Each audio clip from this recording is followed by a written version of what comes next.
ખટારાવાળા ભાઈને મારી દીધો દેવાયત ભાઈનો ડાયલોગ.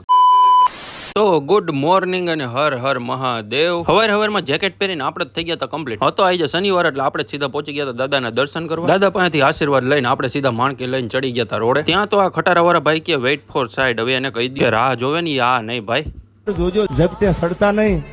હાલો એ ભાઈ સમજી ગયા કે આની ઝપટે નો ચડે ભાઈ. આ કોમ્પ્લેક્સ નું કામ કેદી પૂરું થાય કઈ ખબર જ નથી પડતી. મેડિકલ આવીને જોયું તો અમારા બંકાભાઈ ને ટાઈટ નથી લાગતી. બોલો નાઇટ ડ્રેસ પહેરીને આટા મારતા હતા. હું અહીંયા આખું આ સ્વેટર બેટર નાખીને આવ્યો હું. એને એમને મૂકીને હું સીધો નીકળી ગયો દીપાભાઈ ન્યા. પણ દીપાભાઈ ન્યા આવીને જોયું તો દીપાભાઈ હાજર જ નહોતા. દીપાભાઈ તો નહોતા. ભૂરાભાઈ પાસેથી બિસ્કિટ લઈને આપણે આવી ગયા ગલુડિયા પાસે. આનો કોટો બાકી હતો, ચાવી લઈને નીકળી ગયા સીધા ચા લેવા હાટું આપણે. નો કોટો પૂરો કરીને 2-3 બિલ બનાવ્યા ને ત્યાં તો હે બાકાજી વાળા ભાઈ તો રેડી થઈને આવ્યા હતા. મેં એની પેન્ટની સ્ટાઇલ જોઈ કે નહીં? સ્ટાઇલ હે બાબુ ભૈયા, રાજુ કા સ્ટાઇલ. રાજકોટ થી અમારા ભાવલાભાઈ આવ્યા હતા મને મળવા હાટું વિડીયો જોઈને. પણ નાની જ ઉંમરમાં એને સફેદ વાળ આવી ગયા. બોલો હાય, એ તો લેટેસ્ટ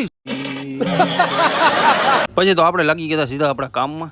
લગ્નની સીઝન ફૂલ ચાલુ થઈ ગઈ. પણ શું કરવું, આપણે તો હવે ઘરે જમીએ નકર તો અહીંયા પરબારું કરી નાખતા ગયા. સહી પકડે હે.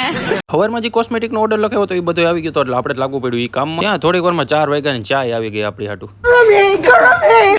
આજે તો આપણો વારો આવી ગયો તો યાદી દેવા હાટું. એટલે આપણે સીધા ગાડી લઈને નીકળી ગયા યાદી દેવા હાટું. આ એજન્સી વાળા બધા આપણા વ્લોગ જોવે છે જેટલા દેખાય નહીં બધા. પણ હાર મારા બેટા કઈ લાઈક નથી કરતા ને આ તો જો મોઢું ફેરવી ગયું એમાં. આજે આપણે માલ ચેક કરવામાંથી શાંતિ. તો હું કરી લઉં માલ ચેક. આપણે મળ્યા કાલે. ત્યાં સુધી ટાટા.